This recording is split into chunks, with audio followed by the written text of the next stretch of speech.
Buenos días, buenas tardes, buenas noches. Bienvenidos a Conversatorio acá en bambúdebanda.cl. Recuerden visitar Facebook, Instagram, Twitter, el sitio web y obviamente donde vamos a estar, donde voy a estar, porque digo vamos. ¿Por qué lo digo? Porque voy a conversar con otra persona. Entonces vamos a estar en YouTube y en Spotify. Abajito en la wincha va a aparecer donde nos pueden encontrar. A ambas personas, claramente. Esto va a ser una conversación dinámica, entretenida sobre algún tema en particular. Así que hoy voy con el primer invitado de este espacio. Este es el cómic American Dreams de The Last of Us 1. Esto salió mucho después del primer juego, allá 2013, 2014, cuando salió este cómic. Y es por eso que con Gonzalo Pozo, un comunicador que le está yendo bastante bien, un caster sequísimo, que busca más, tiene hambre de seguir creciendo profesionalmente, quiso hablar conmigo acerca de The Last of Us 2. El juego que la está rompiendo, el juego que está vendiendo, y además que tiene a la fanaticada dividida entre los que no les gusta y los que aman el juego. Este es un título que tiene harto que conversar. Así que pueden ver este video a través de YouTube y si no, escuchen la conversación en Spotify. Bienvenidos, este es el conversatorio acá en bambúdebanda.cl. Don, don Gonzalo, conocido como... ¿Es como I'm the right one o the right one en No, tu...? es solamente The Right One. De hecho, me he tenido que poner I'm the Right One en algunos sitios porque el The Right One ya está ocupado por cuentas que se pusieron el nick y nunca más la ocuparon. Es re triste. Qué penoso igual. Pero bueno, Sí, pero son cosas que cosas de la pasan. internet. Cosas del internet. Ujú. Compañero, ¿cuánto jugó el primer juego? ¿Lo jugaste cuando salió? ¿Después en Play 4? El primer The Last of Us lo jugué 2 meses después de que salió y que fue una cuestión muy chistosa como lo conseguí porque salió el juego, yo estaba estudiando en aquel entonces en el Arcos y un amigo me dijo, puta, me pasé este juego, ¿qué juego tenés como para cambiarme? Y en ese tiempo yo estaba jugando el Bayonetta de Play 3. Y no quería seguir jugándolo porque el port era horrible. Entonces era como, bueno, realmente no quiero jugar a esta wea. Entonces llegué al punto en que dije, puta, si es que tengo el Bayonetta de Tink y me dijo, bueno, hace caleta que quiero jugarlo, ya, cambiémoslo. Perfecto, lo cambiamos. Me retiré de la universidad del Arcos en ese entonces y cuando me retiro le digo, bueno, ¿sabes qué? Puta, juntémonos para pasarte el juego. Y me dijo, bueno, te tengo que contar una wea que se me había olvidado decirte. Y le dije, ¿qué cosa? Puta, vendí la consola con todos los juegos y entre esos juegos se me fue tu juego, weón. Y yo como, oh, brígido. Ah, pero igual el de Last of Us sale ganando. Ah, le dije, ya no importa. ¿Cachai? Y ahí pude jugar el primer de Last of Us, que me generó una súper buena impresión. De hecho, el primero de por sí me gustó harto, harto, pero ese año también había salido el Bioshock Infinite. Entonces, ahí estaba en la disputa cuál de los dos me había gustado más el del 2013. Pero es una cuestión que nunca pude decidir en verdad. Y de ahí en más como que jugué un poquito el multiplayer, que era muy entretenido, y me fui metiendo más o menos en la historia, la cual para mí se hizo cada vez más cercana por el tema que, claro, como soy papá, iba entendiendo más o menos las decisiones de Joe, ¿cachai? Iba entendiendo cómo él se iba adentrando en este contexto pandémico, casi apocalíptico, por decirlo de alguna forma, y de cómo él también iba encariñándose y cuidando al mismo tiempo a él, y cosa que me gustó bastante. Oye, pero, a ver, tú jugaste el juego, te pusiste Ujú. más en la piel de Joel porque básicamente era el protagonista del primer juego. Sí, ¿Leíste después el cómic? ¿Jugaste el DLC? sí, sí, todo, todo, todo, todo, todo. Ah, ya, Y la vení. historia me... Sí, venía con el background listo, porque aparte cuando supe que venía el 2, que cuando empezaron los rumores hace como harto años atrás, yo dije, pucha, ya, si vendría un segundo, cosa que yo no encontraba que tampoco era tan necesario, pero se hizo. Y yo dije, ya, me voy a contextualizar más con la historia entonces. Pues, ahí el Left Behind ya había salido y yo no lo había jugado todavía. Y de hecho el juego todavía lo tengo acá para la copia de la Play 3. Pero nunca me compré el DLC por ahí. Entonces cuando salió el remaster para Play 4, ahí sí lo jugué. Y me gustó mucho, obviamente, saber mucho más de él y de su pasado, de lo que ella implica también. Eso de la complejidad de ella como personaje era algo que era muy bienvenido porque encontré que no se adentró tanto, por lo menos en el juego principal. Y después, obviamente, en el cómic empecé a agarrar un poquito más de la historia, que en el fondo complementa bien también y te genera un ecosistema un poquito más completo. Sí, pues así es. Pero ya entrando, ya, jugaste el uno, jugaste el 2 y después ya, o sea, cuando el DLC y todo, y después el 2 ¿cómo bueno, yo sé que a varios se los mandó PlayStation, o sea, la Sí, agencia que ve la marca. exacto. ¿Y cuánto de anticipación lo jugaste? ¿Con cuánto tiempo? Lo jugué con una semana de anticipación, ¿En cuánto te lo echaste? en 2 días. Tiempo en total en el juego, así al aprox. Fueron 19 horas y tanto, en la primera pasada. Después Ah, lo pasé pero. de nuevo, eso sí. Y ahí, pero Onda, estáis lo sacando la speedruneé historia. básicamente, ¿cachai? Como que quise abordar la historia, más que la jugabilidad y los desbloqueables, ¿cachai? Porque para mí, ¿qué es lo importante del juego? En el momento de revisarlo, en el momento de dar mi opinión, era obviamente tener el contexto de la historia. La jugabilidad, obviamente, eso iba por sí solo porque tenía que avanzar y eso naturalmente con el avance se va viendo.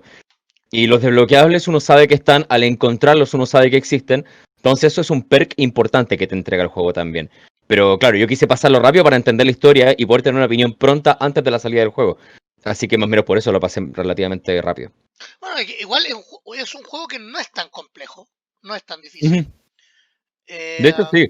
Es como... me pasó a mí que en relación al primero, yo en el primero no arranqué mucho de las misiones, sobre todo si entro a acordar ya entrando al final, y en el final de por Ujú. sí, que son uno en el túnel y el otro en el hospital, que te aparece una cantidad de infectados así asquerosos. Sí. Y yo me acuerdo que en el hospital, muy pelotudo, lo pasé matando a uno a cada uno y me moré mucho, pero lo hice. Ujú. Y en este no, yo arranqué mucho más, sobre todo con Abby, Ya. en misiones con Abby. Entonces, me pasó lo siguiente, encontré que tenía mucho de jugabilidad, no tenía una evolución tan destacada como el juego Ujú. anterior. Porque la gran mayoría de los juegos de Naughty Dog, bueno, voy a descartar a Crash Bandicoot, pero si Sí, tú te obvio. Uncharted, son muy parecidos. Ujú. Tienen unas misiones que son similares. De hecho, sí. De hecho, también para mí la Ellie Dina es esta revancha un poco del juego de las chicas en Uncharted, este spin-off. Ujú. Entonces, partiendo por esa relación, para mí no es tema el que sea lesbiana Ellie, porque ya los que jugaron lo sabían de antes. Tú como Claro. comunicador, tú trabajas en un medio del ecosistema nacional y además casteáis a nivel mundial, porque pues, lo hay hecho fuera de América, entonces eso ya es mundial. Aunque no te guste, lo es. Gracias. El- ¿Qué te pareció que tú recibiste comentarios directos sobre que, bueno, yo no jugué a la weá porque Ellie es lesbiana o por esta relación o por este rumor de que Abby era trans, pero al final los mismos directores dijeron, no, compadre, es mujer y es heterosexual? Me llegaron comentarios antes de que saliera el juego. De hecho, antes de que yo siquiera de siquiera saber que iba a tener la posibilidad de probarlo antes de su lanzamiento. Y había gente que me decía como, ya, pero ¿por qué? ¿Es necesario? Y yo decía como, loco, no es que sea necesario o innecesario, es la realidad. Onda, estamos en una humanidad en la cual la diversidad sexual es algo que está en el día a día. Ahora estamos en el 2020, ahora está más expuesto, se conversa. Y eso es algo muy importante también que hay que tener en consideración. No podemos, es como básicamente esconder realidades o esconderse de la realidad o tapar el sol con un dedo, como se dice. Entonces, cuando uno llega al punto en el que te dicen esas cosas como, bueno, pero ¿por qué tiene que ser lesbiana? ¿Y por qué no? Y si la loca, y si Abby era trans, ¿por qué no? Onda, ¿cuál es el problema de que lo sea? Entonces, como que conversé con algunas personas ese tema, se veía como algo que quizás les podía causar una cierta incomodidad o controversia. Yo les decía, pero igual, o sea, tengan en consideración que se sabe que él es lesbiana desde Left Behind, que es ya harto tiempo atrás. Entonces, no se sorprendan por eso, no es algo para sorprenderse, ni es algo como para decir, oh no, esto es un deal breaker para mí, no pienso jugar el juego. Es un buen juego, tienes que disfrutarlo como lo que es, como la historia buena que estás jugando y lo que es. Que un personaje sea de cierta, que tenga cierta tendencia sexual o que tenga cierto atractivo por otro género o el mismo género, es totalmente irrelevante a la historia. Y es básicamente lo que conversé y aún converso con algunas personas que claramente tienen como ciertas sensibilidades con esos temas. Es buena respuesta. Yo también encuentro, de hecho, yo soy mucho más tajante que tú. Creo que el que me pasó que también en este grupo con el que juego COD, Ujú. uno más que recriminar me preguntaba un poco y yo le explicaba de que para mí no es tema, pero yo no hablo, no, si alguien me entra a analizar que el sexo de X o A o Z personaje, bueno, conversemos y cerremos la puerta, ¿cachai? Eso, exacto, Chao, para chao. la casa, no me hago más drama. Me Es que no debería ser tema. No, es que para algunos lo es, ¿cachai? Si en Claro. Metacritic, yo sé que hay mucho gamer incel y toda la weá, pero si entras a poner nota a un título o a una película o a una canción porque tiene quizá una letra que incita al sexo entre mujeres, por ejemplo, igual hay alguien que le va a molestar, lo cual Claro. encuentro que es una mierda, pero es válido. Ujú. Entonces, voy un poco más para allá. Ya entrando a la, ¿qué es lo que tú destacas como gran punto a favor del juego y qué es lo que tú dijiste, weón, acá pudieron haber hecho algo mucho mejor o que realmente te pateó la guata? Del juego de por sí, que algo me pateara la guata no me pasó con absolutamente nada. Hay mucha gente que encuentra que es muy larga, por ejemplo, la parte en que juegas con Abby, pero yo lo encontré súper necesario. Encontré que tenía que ser así, porque estás introduciendo un personaje que de forma paralela, por decirlo de alguna forma, estaba desarrollando una historia muy similar a la de Ellie. Entonces, aspectos positivos del juego, encuentro que el relato está mucho mejor tratado incluso que en el primero, dado que estás tomando dos personajes y eso es muy complejo, sobre todo porque estás uniendo sus historias. No era fácil de lograr eso y lo hicieron. En otros aspectos también, algo que me gustó, si bien lo que decías tú es muy cierto, la jugabilidad es básicamente la misma, pero esos pequeños retoques que ponen en The Last of Us Parte 2 esta vez, como por ejemplo el hecho de poder saltar, balancearte en algunas cuerdas y hacer como algunas cosas en particular, por ejemplo, el hecho de que ambas personajes, tanto Ellie como Abby, tengan perks diferentes, armas diferentes y todo eso, porque recordémoslo, Ellie en el primer juego no tenía, o sea, perdón, con Joel en el primer juego no tienes disponible un cuchillo, con Ellie sí lo tienes, entonces eso te ahorra el hecho de estar construyendo tus propios cuchillos, pero con Abby sí tienes que hacerlo. Entonces, eso es como evoluciones, viajes al pasado y todas esas cosas que te entrega el juego para mí están súper bien puestas y de una forma tan cuidadosa que hasta los árboles de talento, por decirlo de alguna forma, también son diferentes. Básicamente por lo que también implica cada personaje que ya todos entendíamos más o menos cómo era. O sea, Ellie está más basada en el sigilo, es mucho más hábil que Abby, es mucho más rápida.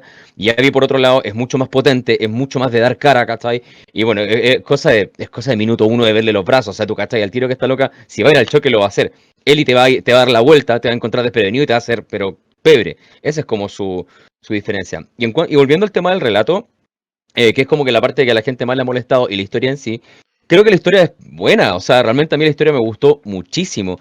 El hecho de poder encarnarme, cosa que no hacen muchos juegos, de poder encarnarme en la piel de la otra víctima que uno en un principio que el juego te la trata de retratar como una villana. Y eso es algo que es súper válido, porque claro, ella mata a Joel, ella después va y, claro, o sea, le dispara también a Jesse, a Jesse lo mata, después, claro, te encuentras con la parte en que también como que le dispara a Tommy, pensando todos que obviamente se había muerto, pero llegas al punto en que, claro, tienes que jugar con ella, entender el porqué de su motivación. Y cuando entiendes el porqué, no es tan distinto a la historia de Ellie. Y ahí te das cuenta que los héroes no existen en este juego. De que son humanos. De que son personas que tienen los sentimientos a flor de piel. Que se mueven por la ira. Que se mueven por la venganza. Que se mueven por la retribución. Y ambas llegan al punto en el que, claro, tienen que decidir si realmente es el camino final que quieren conseguir. O sea, Ellie básicamente lo pierde todo por esto y ante esas cosas uno se cuestiona mucho muchas cosas. Y el juego eso es lo que logra.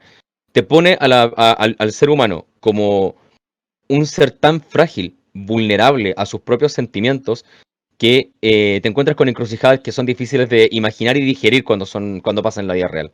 ¿Qué te cuestiona? Acabaste de mencionar una palabra clave, cuestionar. ¿Qué Ujú. te cuestionaste? Parte de mi pasado, por ejemplo. Cosas que alguna vez me pasaron, ¿cachai? Que me causaron mucho dolor, daño directo que me hicieron a mí. Ocasiones recientes también en las que me han hecho daño. Y cómo han cambiado mis sentimientos ante esas situaciones con el tiempo. Por ejemplo, antes, tipo, cuando año 2014, 2015, me pasó una de las cosas más traumáticas y feas que me ha pasado en la vida, que claramente me hicieron mucho daño con eso. Y yo en aquel entonces pensaba con mucha rabia y de hecho con mucha venganza. Y luego de que fue pasando el tiempo, de ver que esos sentimientos no me llevaban a nada correcto, todo lo contrario, me iban llenando constantemente de rabia y que todo me terminaba dando rabia con el tiempo, lo fui sopesando, fui creciendo con el tiempo. Al ver que no era el camino, al ver que claramente no me llevaba a ningún lugar con luz, sino que a lugares más oscuros, me di cuenta obviamente jugando este viaje con el juego, porque para mí este juego es un viaje constante, haciendo este viaje por The Last of Us Parte 2, me hizo dar cuenta de que, claro, quizás no estaba en lo correcto y que de hecho no lo estaba cuando tenía esos sentimientos, y que ahora último, cuando me han vuelto a hacer daño por diversos motivos, ya no lo tomo de la misma forma. Para mí es como, bueno, la gente es así, la gente comete errores o la gente lo hace de forma intencional. Sea como sea, no puedo vivir con rencor, no puedo vivir con eso, con esos sentimientos. Y es increíble cómo uno a través del juego va pasando por quizás cosas que te han pasado a ti en la vida, obviamente poniéndolo en contexto, no son exactamente iguales, pero es básicamente eso, es el tema de qué te ha pasado con el tiempo, qué sentimientos te dio y cómo has evolucionado con el tiempo en base a ellos. Es bueno eso. Es que ahí va lo que yo titulé en mi reseña, que es la redención. Uno Ujú, regularmente tiene te pasa, es como me cuestiono por qué hice esto, no reaccionar así. Y él y siento un poco lo mismo.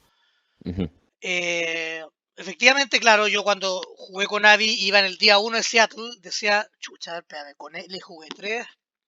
Ya, ya estoy claro que voy a jugar los 3, lo cual a mí me agradó mucho. Yo estoy de acuerdo Ujú. contigo. Sí encontré que, no sé si en tiempo real habrá sido más largo, pero yo lo sentí más largo. Yo. No sé si fue porque me costó más pasar, no tengo idea. Pero lo sentí más largo, quizás porque me estaban introduciendo a una personaje, entonces que quizás vi una Sí, cinemática, puta, ahí ya tengo que entrar a desmenuzar con cronómetro, y quizás para la segunda pasada del juego, porque lo necesitaba digerir, lo pueda resolver. Me pasó también, que no sé si a ti te ocurrió, de que la escena final, o la secuencia final, yo la encontré abierta. Yo la comparo con películas. Te ujú, voy a dar un ejemplo muy banal, una película que es bien como las weas, pero es del año pasado y muchos la vieron. Que es la última Rambo. La última Rambo termina con una escena en la que Rambo, Sylvester Stallone, se sienta en una silla mecedora, sosteniendo una herida de su estómago, y luego pasa a una especie a otro plano donde él sale andando a caballo recordando escenas de las 4 Rambo anteriores. Lo cual te da de pasar, se te abre un poco el camino de que va a haber una sexta película o que este weón murió. exacto, sí. Y me pasa con Ellie. Ellie efectivamente, ella toca la guitarra y dice como Dina se fue y te da dos opciones. Te hace el panfoco a la guitarra y ella sale, se va. Entonces yo te pregunto, a mí me da a mí me da la impresión de que o va a salir un tercer juego, que es lo más probable, porque hoy día se indicó de que el título ya más vendido en X cantidad de tiempo en la historia de PlayStation, Sí. y o efectivamente que va a haber un tercer juego y que Ellie va a volver a Jackson, Ujú, donde posiblemente esté Dina.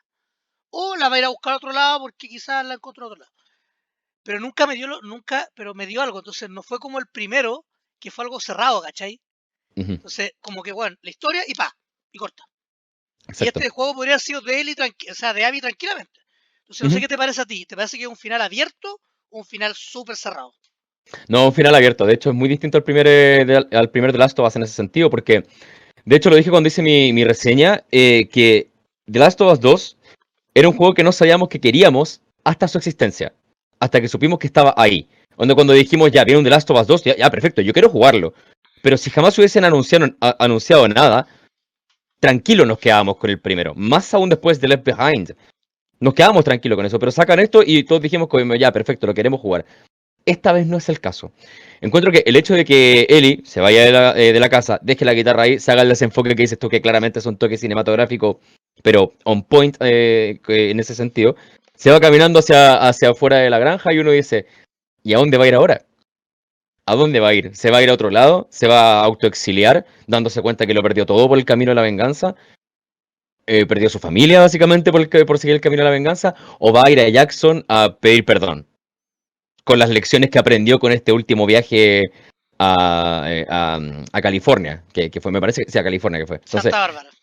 eso es Santa Bárbara. Entonces, como, ¿qué concluyes de esto? Eli definitivamente aprendió la lección al punto en que quedó así, o sea, si ya no aprendiste la lección después de tamaña pelea y tamañas peripecias que tuviste que seguir para darte cuenta que estabas siguiendo un camino incorrecto, si no aprendió nada después de eso, ya está. O sea, se puede cerrar el juego tranquilo y ahí queda. Pero si realmente sí aprendió algo, falta el proceso en que tenga que pedirle perdón a Dina, falta el proceso en el que tenga que pedirle perdón a la gente de allá, falta que le vaya a contar a Tommy, estuve ahí y no lo logré, y lidiar con la ira de Tommy, perdón, al mismo tiempo. Entonces son muchas cosas las que tienen que pasar todavía. Se confirmó también hoy día que no va a haber DLC.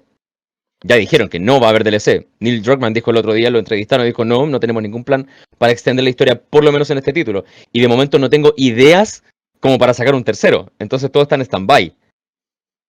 ¿Se puede tomar como un final abierto y que lo dejen así? Sí. ¿Generaría conforme? O sea, yo me quedaría conforme con eso también. Pero si sacan un tercero no me quejo para nada. Sobre todo si lo tratan tan bien como este.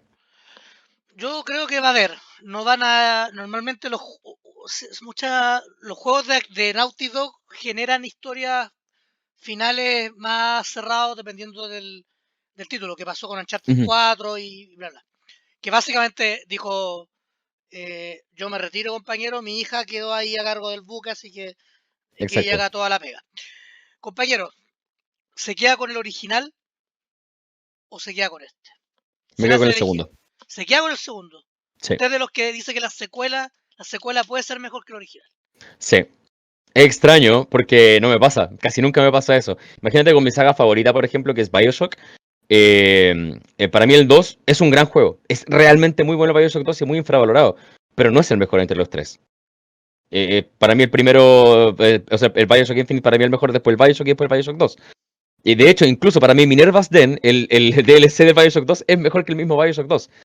Entonces, con las secuelas me pasa eso, que no siempre las encuentro tan buenas. Pero en este caso me gustó mucho. ¿Y por qué? Porque encuentro que hubo mejor desarrollo de personajes. Y encuentro que nadie, ningún personaje quedó al aire. Todos tuvieron su momento. Jesse tuvo su momento, Tommy tuvo su momento, los que acompañaban a Abby tuvieron su momento. Vimos los dramas que pasaba Owen también, vimos los dramas que pasaba Mel también, los de Lev ni hablar. O sea, qué gran personaje que agregaron con Lev a mi consideración, tremendo. Y me parece que estuvo también cuidado en el sentido que realmente me sentí inserto casi casi como que en un libro. Es que, Y eso es lo que me gustó mucho del juego respecto al primero, que también estaba muy bien relatado, nada que decir al respecto. Pero sí encuentro que quedan como muchos personajes así como no en el olvido, claro está, pero no estaban tan bien cuidados como si lo fueron en este. Acá nada quedó al aire, encuentro yo. pero es que acá, yo creo que, a ver, en el caso de Lev, efectivamente sí. Yo discrepo un poco porque para mí el original es el que me trae me adentra un poco al mundo. Ujú, En el caso del 2, por Eli, más que, no me desarrolla Eli, me desarrolla al resto que está con Eli y hasta por ahí nomás, porque de Dina me hubiese gustado saber mucho más. ujú, Supe más de Jesse que de Dina, ujú. ¿cachai? Sí, yo estoy de acuerdo que Lev fue flor de acierto, creo que es el Sí, personaje sí. perfecto. A mí me habría encantado que Tommy o Dina murieran.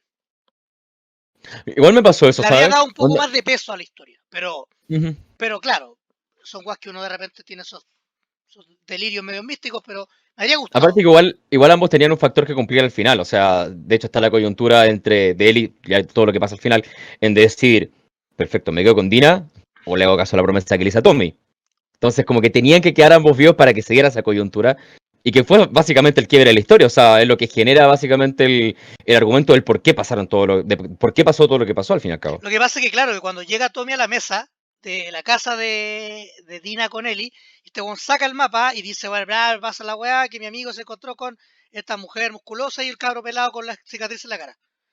Entonces, claro, justo me acuerdo, pasa mi roommate, y yo le digo, oye, Rocco, weón, Ellie ya va a ir a la batalla super final, por ende ultra violento, así que yo creo que el juego de aquí a 2 horas lo tengo listo. Me demoré como 2 y media, más o menos. Sí. Entonces, claro, decía como, no me dio una sorpresa, como que en el uno la sorpresa era hasta el final, pues yo pasaba esa hilera de zombies, cuando estaba a punto, cuando iba a rescatar a Ellie, ahí como que todavía seguía esa tensión. Sí. Acá la tensión me bajó mucho, porque después, claro, ella se entierra la madera acá en el costado del estómago, pero después aparece como si nada, entonces como que pero no tampoco creo que es un mal juego, es un muy buen juego. Los dos han logrado una weá que muy pocos títulos me han hecho hacer, que es levantarme temprano a mis actividades más temprano a jugar. Oh, mira, me pasó. Y con Me el pasó 2 exactamente igual. y yo con el 2 dejé el celular en la pieza y jugaba de 3 de la tarde a 10 de la noche, una weá así Ujú. estúpida, así que no me moleste nadie. Y tengo una Víctor, ¿qué onda? No estoy jugando, no molesten, no estoy para nadie. Entonces, me pasó mucho, mucho con los juegos. ¿Qué otra, no sé qué otra cosa, algo que me tinca? ¿Te gustó, por ejemplo, ya yendo a como cosas más técnicas? Ujú. ¿Te gustó el modo foto, por ejemplo? Que también lo han destacado harto. Le saqué el jugo. Pero es Ya, que le saqué el jugo al modo foto, me encantó. O sea, escenas específicas, cosas que pasaban en plenas mini cinemáticas, las cuales se podía aplicar. Saqué muchas fotos con eso. De hecho, quiero volver a pasar el juego porque hay muchas partes que se me fueron. Quiero pasar el juego de nuevo para volver a entrarme en la historia, entender muchas cosas, sacar más cosas y porque quiero sacarle más provecho al modo foto. Yo la primera vez que probé eso fue con el Marvel's Spider-Man, es que que también ahí donde ahí le saqué el recontra jugo también y encontré que era una de las propiedades más maravillosas que pudieron añadir a un juego. Porque además en el arco se estudió fotografía, entonces para mí era como loco, puedo sacar fotos dentro del juego, maravilloso. Y acá con este también, me gustó mucho la inclusión de este modo, me gustó la implementación también, las cosas que se pueden hacer, aprovechar los paisajes, que es algo que también yo destaqué mucho en mi reseña, que el toque artístico del juego en cuanto a paisajes y su música y cómo se complementa todo, lo encontré súper inmersivo y súper bueno. Y yo encontraba que, claro, si el modo foto iba a estar disponible, yo me imaginé que iba a estar mucho rato pegado en algunas ocasiones sacando fotos, y así fue el caso. bueno, tú nombraste la música, muchos no saben quién es Gustavo Santaolalla. Él es Ujú, un músico, compositor, productor argentino, tiene un carrete gigante. Él está detrás de el adelantado Corazones, que cumplió 30 años en este ujú. 2020. Tuvo con Discos de la Ley y un sinfín de artistas más. Y Verso obviamente, hipergrabada también. y he estado con los dos de Last of Us. Ujú. Yo les recomiendo mucho el vinilo del primer juego, que es joya, pero es maravilloso. Sí. Se los recomiendo a todos los que lo puedan tener. Compañero, para preguntarte un par de cosas, un poco más de actualidad y algo de ti antes de terminar. ¿Qué nota le pones del 1 al 7 y por qué la gente debería comprar este título ahora ya y no quizás en 2 años más? 7 yo le pongo un 6,8. Para mí es un juego que está muy cerca de la perfección. Le faltan algunas cosas mínimas, pero son realmente muy mínimas, ¿cachai? Onda, no sé, por ejemplo, que no tienen ni siquiera que ver con la historia, que son, no sé, como los típicos detalles, donde realmente nada de la vida es perfecto, ¿cachai? Es básicamente por eso, porque simplemente no es perfecto. Son cosas muy mínimas las que le podrían mejorar al juego, pero aún así creo que logra muy bien el cometido en cuanto a historia, en cuanto a jugabilidad, en cuanto a inmersividad, en cuanto a relato. Creo que está muy bien y por eso como que le pongo un 6,8 así tranquilamente. ¿Y por qué la gente debería comprarlo hoy, el mes de junio, y no el 2022? No es el tipo de juego en el que te quieres comer un spoiler. Es básicamente por eso. No es el tipo de juego que te quieres comer un spoiler y además eh, son hartos motivos. Esperar a que baje de precio, no creo que vaya a pasar luego. Y además por el hecho de que son de esas historias que son ricas de jugar. Y hoy por hoy encontrar un juego que sea así de interesante de explorar, de jugarlo, como decías tú, de levantarse a jugarlo y dejar todo de lado para hacerlo, no pasa con tan fácil últimamente. Por lo general los juegos se están volviendo cada vez más genéricos en algunos casos. Encontrar ese juego puntual que te gusta y que te hace como realmente invertir tiempo en él es difícil de encontrar. A mí, por ejemplo, me pasó hace poco con el Disco Elysium, jugándolo en PC, que también invertía mucho tiempo jugando el juego porque me gustó. Era un juego que encontré único. Pero en otro tipo de juego no me pasa. ¿Cachai? Y con The Last of Us me volvió a pasar. Volví a sentir esa sensación de, loco, lo quiero jugar y no quiero parar de jugarlo hasta terminarlo. Entonces, si a la gente, si a ustedes, los que están viendo esto, les gusta este tipo de historias en las que uno se inserta y quiere jugarla hasta terminarlo, o como pasa con las series, que uno se sienta, ve un capítulo de algo y después no puede parar más, con The Last of Us te pasa eso, con la parte 2. Y es básicamente por eso que yo creo que la gente, si lo quiere jugar, jueguelo lo más pronto posible. Tipo, si un amigo lo tiene en formato físico, vaya y pídaselo prestado, tome las precauciones pertinentes, obviamente, al ir a buscarlo, pero jueguelo. Yo creo que realmente es un juego que hay que jugarlo ahora ya. Es una buena recomendación. Don Gonzalo, vamos a pasar como a la parte actual. La verdad es que esto es una sorpresa porque tú vas a ser el primer invitado de un una lista de gente a la que yo quiero entrevistar, por Ujú, conversar de juegos.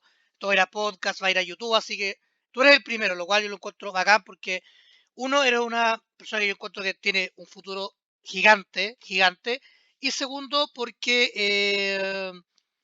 es un tema que yo he discutido con mucha gente que siempre están los mismos en la palestra, entonces de ujú. repente caras nuevas igual es bueno igual, está bien, y voces y todo.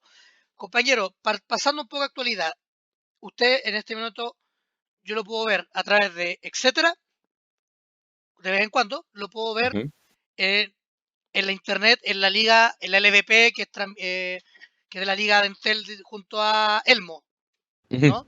Sí, Casteando. junto con Emos y con Ravnos. Exacto. Entonces, experiencia, ¿cómo ha sido este 2020 en ambas cosas? Mezclándolo un poco con el COVID, ¿cómo, Ujú. cómo ha sido todo?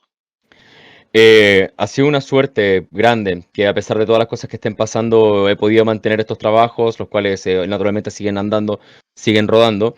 Porque claro, en la dinámica hasta antes de esta situación, hasta antes de que explotara la pandemia a nivel mundial y que llegara acá, la pega se hacía normal. O sea, yo estuve trabajando desde enero en el etcétera, se reveló después en marzo, o sea, perdón, en febrero. Y yo estaba trabajando en ese entonces en la oficina porque también además de aparecer como rostro en Free to Play, también escribo noticias para el sitio. Entonces eso es algo que estaba haciendo en la oficina constantemente, día a día. Y tenía también esos momentos en los que el lunes y martes me iba de la oficina, caminaba las cuadras que tenía que caminar y me iba al estudio donde se realizaba la LVP. Ya con esto explotando, me siento súper afortunado de que se pueda seguir haciendo este trabajo, de que la gente siga viéndolo sobre todo y que incluso sientan aún más cercanía con nosotros, cosa que encuentro que es súper importante, no solamente para la calidad del programa y para lo que entregamos, sino que también para la gente misma, sentirse cercano a los rostros que están presentes en las iniciativas que ellos ven, es algo que siempre es bienvenido, encuentro yo. Y en cuanto a trabajo en sí, para mí es el mejor año que he tenido en mi vida. He pasado por otros lados anteriormente, estuve en Vía X el año 2019, donde lo pasé bien mientras estuve. Me gustó el trabajo hasta cierto punto, hasta un buen punto, pero claro, después hubieron ciertas diferencias, la forma en que me fui no fue la más cómoda para mí tampoco, las decisiones que se me tomaron en el camino tampoco fueron las mejores y creo que todo el mundo vio evidencia de cómo de a poquito el formato se iba modificando no de la mejor forma. Y claro, encontrarme con esa circunstancia, con mucha resignación, pensé en dejar todo esto. Y claro, pues después finalizando el año me pegan el telefonazo del etcétera, me pegan el telefonazo de la LVP y digo, el 2020, como que, o sea, ¿qué pasó? ¿En qué momento pasó todo esto? Yo estaba pero así de dejarlo todo y me llamaron. Y afortunadamente han sido experiencias muy buenas que, bueno, van 6 meses de ambas y no podría estar más contento de no solamente el trabajo que tengo, sino los equipos con los cuales trabajo. Mira, es súper bueno eso que mencionaste. El equipo los equipos con las personas con las que te rodeas, creo que Ujú. se nota que te hacen bastante bien. Y tú, por lo que yo he podido averiguar, tú igual venís de abajo, te conoce harta gente, hay peleado por donde estás ahora. Sí, sí, en buena parte sí. De hecho, en cuanto a los inicios, pucha, yo antes trabajaba en el bar Insercoin. Muchas personas quizás me conocieron en ese sentido. De hecho, a muchos de la industria yo los atendí en su momento en el Insercoin. Y yo veía cómo pasaban eventos en el local y toda la onda. Yo ya me estaba metiendo en la escena fighting, estaba yendo a torneos y todo eso como jugador. Sin buenos resultados, pero eso es tema aparte. Pero cuando ya llegó un punto, claro, pues me uní a uno de los equipos de la escena fighting que en ese entonces era muy, muy predominante, que era ETC Elite Tournament Chile. Empecé trabajando con ellos, casteando un par de veces, eran cosas interesantes las que se hacían. Hasta que, bueno, por cosas de la vida, conflictos internos con la gente que estaba ahí, y también por muchas cosas que fueron pasando con el tiempo, terminé saliéndome voluntariamente. Y claro, pues después ya empecé a firmarme en la escena fighting como caster de eso. Básicamente, mi única apelación a castear cosas era el fighting. Y claro, pues de ahí peleando las cosas de a poco, también por mi realidad de trabajador al mismo tiempo, papá soltero al mismo tiempo. Las cosas fueron siempre fue cuesta arriba, siempre, siempre. Hasta que se empezaron a dar las cosas, afortunadamente, me tocó tomar decisiones difíciles en el camino, que fue, por ejemplo, mi renuncia al Bar Coin, que ahí me tuve que... Me salió por estrés, en verdad pero hasta estaba muy mal con esa pega. Pero no por el ambiente, o sea, no por el ambiente laboral ni mucho menos, sino que era porque era algo que yo no quería hacer, no quería seguir haciendo, era como loco, tengo que hacer un cambio ahora ya. Y tomé la decisión, lo hice y ya el resto fue vivir de ahorros por un buen tiempo. Afortunadamente había ahorrado lo suficiente para poder tener el piso para tomar esa decisión y después empezar a buscar oportunidades. Empezar a buscar oportunidades de poco, se fueron dando, fueron llegando. Estuve con el Vito Martínez en la en la New Radio, después Big Radio, y también en Vía X, cosa de la cual le voy a estar agradecido por toda la vida. Y después, claro, pues se fueron dando estas cosas que te contaba del Vía X hasta que finalmente llegué a esto del etcétera, que créeme que para mí estos momentos sigue siendo un tanto surreal. Está bien, es parte de la carrera de alguien y tienes que aprovechar ese momento en el que estáis ahora y seguir un poco trabajando. Hablaste de los fighting, 2020, mes de junio. Tus 3 juegos favoritos de pelea y por qué. El primero es Skullgirls, que para mí es uno de los mejores juegos para mí es de hecho el mejor juego de pelea de la última década. Demasiado bien logrado, mecánicas que se acercan a lo mejor que alguna vez jugamos en algún juego de Marvel, en algún Marvel vs. Capcom me refiero yo de la saga Versus. Y porque además tiene una de las mejores implementaciones de online que se ha visto en algún juego alguna vez, que es el tema del GGPO implementado fuera del emulador. Y eso lo encontré que fue una cosa demasiado maravillosa. Después de ese, para mí está Ultimate Marvel vs. Capcom 3. No por necesariamente los mismos motivos, pero sí por lo que el juego significó para la escena tanto nacional como internacional. Y que fue el juego que básicamente me enamoró y me motivó a ser parte de todo este ecosistema de los esports. Y en tercer lugar, por extraño que suene, es el Them Fighting Hearts, el jueguito de los ponis. Que lo pueden encontrar Que, en Steam está. que exactamente, está en Steam, de hecho en este momento está en oferta por si quieren explorarlo. Y es muy entretenido, es muy bueno, no está roto pero para nada. Tiene pocos personajes, pero los necesarios. Todos son diferentes el uno al otro. Y aparte que también tiene una implementación de netcode de GGPO, lo cual te permite jugar muy tranquilamente con mucha gente. También me gusta, menciono en rosa, a Gran Blue Fantasy, que es un muy buen juego, bueno para gente recién iniciada, difícil de masterear, pero con un netcode horrible. Por eso no lo pongo en el top 3. Un netcode, eso es fundamental. El netcode en Sí. los juegos de pelea es fundamental. ¿Consola favorita de la cual has podido jugar o que quizás no has jugado pero te gustaría probar alguna vez? La consola que más me ha gustado en la vida, por lo que significó para mí, fue la PlayStation 1. Ahí tuve la posibilidad de... Mi primer juego de Play 1 fue el Dragon Quest 7, en ese tiempo llamado Dragon Warrior 7. Y para mí fue en un principio un tanto decepcionante, porque obviamente los Dragon Quest, como bien saben, el 7, a pesar de ser de PlayStation, tenía gráficas de Super Nintendo. Tranquilamente podía haber estado en Super Nintendo ese juego.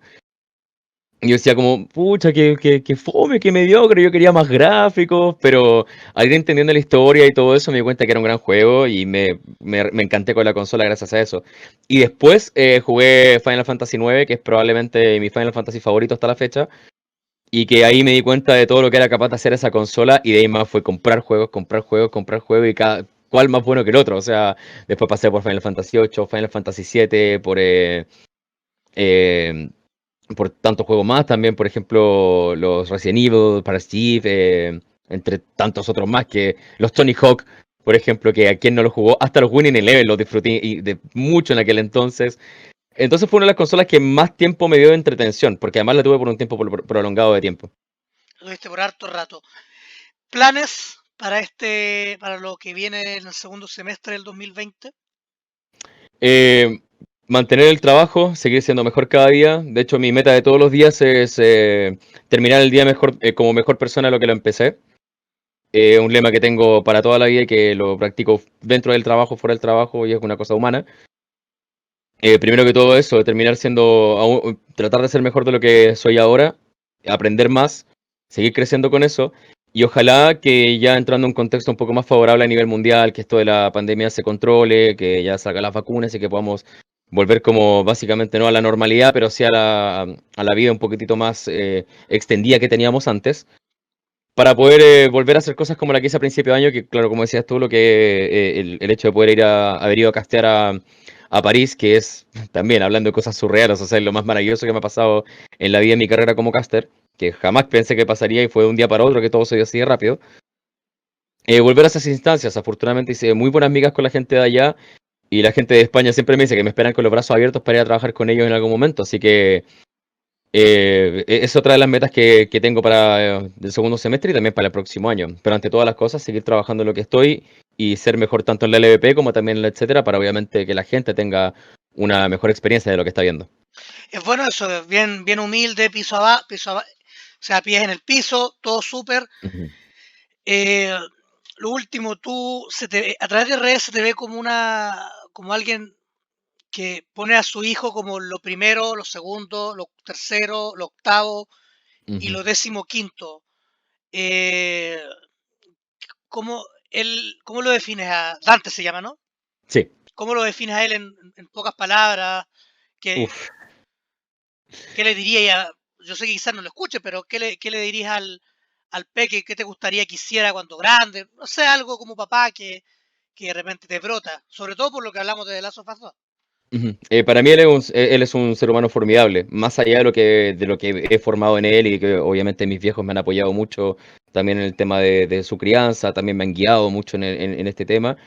Y primero que todo, que todos sepan y que él sepa que él es un ser humano increíble, que a sus 7 años tiene una capacidad de comprensión de las circunstancias que a mí me sorprende día a día. Se puede conversar con él, no es un niño es un niño que jamás me hizo una pataleta por algo, que jamás faltó al respeto de forma ofensiva a alguien, que es muy empático. En verdad es un niño muy formidable. Y que obviamente lo amo demasiado y que efectivamente lo tengo de primero a 20 mis prioridades, después vengo yo un poquitito. Y ¿cómo se llama esto? Respecto a lo que me gustaría que él fuese cuando grande, yo siempre, de hecho a él se lo digo y hemos conversado hartas veces, que él cuando grande puede ser lo que quiera, puede hacer lo que quiera y yo lo voy a apoyar y voy a hacer todo lo posible para que para que si le sirve para ser feliz, que lo sea. Es algo que muchas veces a nosotros, a nuestra generación no nos tocó, que nos querían como, no, tú tienes que ir a la universidad, tienes que hacer esto, tienes que estudiar esto, idealmente para que tengas plata y todo el tema. Y como todos nos tocó ser parte de esta generación de, básicamente, de recambio, de transición, en que lo más importante es ser feliz, más que otra cosa, sobre todo por el mundo en que vivimos, que es tan difícil serlo, lo primero que le inculco siempre es que yo quiero que él sea feliz y lo voy a apoyar en lo que sea. La raja, me encanta. Última pregunta, ¿qué es lo que qué dirías tú para mejorar la escena eSport? No lo malo, sino que te pongo en Ujú, este contexto. Nosotros, yo tengo una edad, o sea, un poco mayor que la tuya, por lo menos más de 5 años seguro. Entonces, y gente de mi generación no está tan compenetrada con el mundo de los esports. ujú. Muchos dicen que no es deporte, que ya es otro tema. No vamos a entrar a discutir eso. Yo creo que sí lo es. Sí, también lo veo de esa forma. Entonces, ¿qué tú harías para quizás mejorar un poco la entrega de un producto que pueda ser un poco más mainstream a la hora Ujú. de y salir de acá en Chile de este nicho que es, porque básicamente todavía está en un nicho, a pesar de que Sí. hay mucha materia prima, hueones pro, seco y producciones que no tienen por qué envidiar a cosas quizás como la televisión o algo por el estilo. ¿Qué podrías mejorar tú? ¿Qué tip podrías agregar para hacer algo mucho más potente? Según tu experiencia, Primero, obviamente, sin criticar ni nada. sí, por supuesto. No, de hecho, siempre van a haber cosas negativas en todos lados, en todas las escenas, y de hecho está en las escenas establecidas del mundo. O sea, si vas al mundo del fútbol, por ejemplo, tiene muchas cosas negativas, el tenis también, no sé, en fin. En todos lados vamos a encontrar cosas positivas y negativas. Pero lo que sí hay que reforzar, creo yo, en la escena nacional de esports, y hablando de todo tipo de juegos, es el tema de ser más abierto con ellas, de ser más integrador, más tolerante y también de exponer un poco más el talento que existe. Y yo no digo como estar compartiendo en YouTube y decirle como por favor dale retweet a esto. No, es realmente generar los espacios en los cuales se haga parte del ecosistema. La prensa, los viewers, los jugadores, los entrenadores y todo lo que eso corresponde. Algo que me gusta mucho, por ejemplo, que se está haciendo en LVP en este momento, que es generar interacción directa del organizador con los equipos, que es algo que se da mucho en las organizaciones de otros continentes. Por ejemplo, la LEC es un ejemplo perfecto de eso. O sea, si hay un ejemplo claro de cómo se integra el viewer con los equipos, con la organización y con todo lo que el ecosistema corresponde, es la LEC. Es un buen modelo a seguir, creo yo. Y también creo que no lo quiero decir a modo de crítica, pero sí ser un público, que esto es un llamado al público, también ser un público más humilde y ser más abierto a recibir bien lo que ve. Porque hay que estar en los zapatos del jugador, hay que ser empático con eso. Tomar decisiones en el momento de una competencia no es fácil. Y cuando se valore también al jugador como tal, como competidor, como persona con disciplina, ahí se entienden muchas cosas. Creo que estamos todavía en ese punto en el que falta quitar de la cabeza el estigma de que quien juega videojuegos de forma profesional es el tipo que está encerrado en la pieza y que no habla con nadie. En algunos casos lo es. En los deportes tradicionales también pasa que hay gente introvertida. Pero no es tanto el caso. Uno cuando va a un evento se da cuenta que hay mucha gente que realmente es muy sociable. Y esas cosas hay que saber rescatarlas. Hay que saber rescatar que en el fondo hay un humano detrás de ese jugador, hay una persona Y esa persona también es como tú que estás jugando en la casa, es como una persona que soñó con algo que le gusta y que lo está haciendo. Entonces disfruta de eso, disfruta de lo que estás viendo.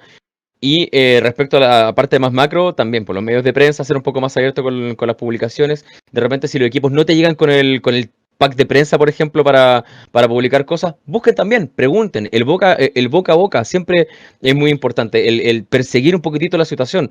La pega es de todos y hay que empezar a reforzarla para generar un ecosistema un poco más abierto y masivo. Yo creo que a nivel prensa hay una deuda gigante, Ujú. gigante. Yo lo digo porque también estuve del otro lado y a veces es complejo, no por uno, sino que quizás por lo que te rodea. Don Gonzalo Pozo, yo le agradezco por haber sido el primer invitado a este conversatorio, le voy a llamar, en Ujú. Bambú de Panda, para que después te lo puedan revisar en YouTube, en Spotify. Un honor. ¿Dónde te puede la gente pillar? ¿Dónde te pueden ver? Tus redes, tu canal de Twitch, etcétera. Bueno, a mí me pueden ver lunes y martes en la Liga de Honor Entel a través de los canales oficiales de la LVP, que se transmite desde las 7 de la tarde hasta que, bueno, hasta que dure la fecha. Hay veces que dura hasta las 10 y media, a veces hasta las 2 y media, depende de las partidas. Y bueno, aparezco constantemente, como es rotativo, no les puedo decir cómo aparezco este día, pero sí aparezco en la semana también en Free to Play, hablando de videojuegos, hablando de anime, hablando de distintas cosas que son las cosas que cubrimos en el canal. Mis redes sociales, bueno, si me quieren buscar en Instagram, por ejemplo, es the.right.one. Si me quieren buscar en Twitter es I am the right one. Y para Twitch es twitch.tv/ lo mismo, I am the right one, que de hecho ahora voy a empezar a hacer streams más seguidos. Así que ahí también me pueden ver, podemos conversar de todas estas cosas y de lo que quieran, en verdad. Yo siempre estoy dispuesto a escuchar lo que sea. Sin ir más lejos, en mis redes me pasa mucho que digo siempre muy abiertamente, por favor, si necesitan alguien con quien conversar de lo que les esté pasando, háganlo. Somos humanos, hay que ser empáticos, a todos nos pasan cosas. Y me he topado con mucha gente que me va a contar como sus cosas, sus problemas, y si tengo tiempo no tengo ningún problema en leerlos y también de repente, no sé, darle un poco de mi experiencia también para quizás nutrir un poquitito de sabiduría si es que se puede en el camino. Está súper, me gusta la humildad que tiene. Yo le deseo mucho éxito. En verdad que Muchas sí, de gracias. corazón. Creo que un cabro que tiene muy buen futuro. En una escena que cuesta un poco sacar estos diamantes en bruto. Porque hay harto caster, pero a ti te veo como un poquito más desarrollado, lo cual sin quitarle el mérito a tus colegas. Ujú. Gonzalo, muchas gracias. En verdad se agradece el tiempo de una fría tarde de viernes. Y nada, se agradece y ojalá que tengamos otra opción de conversar de quizá otros juegos, de fighting, que a mí también es algo que me gusta mucho, pero soy pésimo jugando. Bueno, o sea, juego, pero en verdad tengo amigos que me vuelan la raja. Así que nada, un honor, compañero, que tenga muy buena tarde, que le vaya bonito. Igualmente. Nos vemos, chiquillos. Recuerden YouTube y Spotify. Y obviamente esto lo van a ver publicado en Facebook, mapudepanda.cl. Agradezco también a los que leyeron la reseña de Last of Us 2, que ha sido el artículo más leído en el sitio. Así que nos vemos pronto. Hasta una nueva oportunidad.